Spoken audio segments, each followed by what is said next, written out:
Hi friends, ఎలాగున్నారు? నేను ఈరోజు ఒక చిన్న స్టోరీ చెప్తున్నాను, వినండి.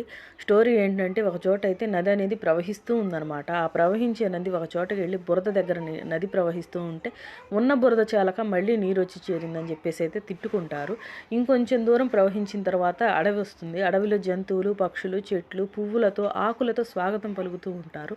ఇంకొంచెం దూరం వెళ్ళిన తర్వాత రైతు తన పంట పండించడానికి నీరు లేక, దాహం తీర్చుకోవటానికి నీళ్లు లేక అలమటించుతూ ఉంటారు. అక్కడికి నది అనేది ప్రవహిస్తూ ఉంటే సంతోషంతో పువ్వులు గాజులతో గంగమ్మ తల్లి వచ్చిందని చెప్పేసి వెల్కమ్ చెప్తారనమాట. అలా మన జీవితంలో ఇలాంటి ఒడుదొలుకులు అనేది చాలా వస్తాయి. వాటన్నల్ని తట్టుకొని ముందుకు సాగిపోవటమే జీవితం. మీరేమంటారు? నిజమా కాదా? అలాగే మనల్ని నచ్చిన వాళ్ళు, మనల్ని నచ్చని వాళ్ళు చాలామంది ఉంటారు. మనమంటే నచ్చిన వాళ్ళ దగ్గరికి వెళ్ళిపోవడం చాలా బెస్ట్.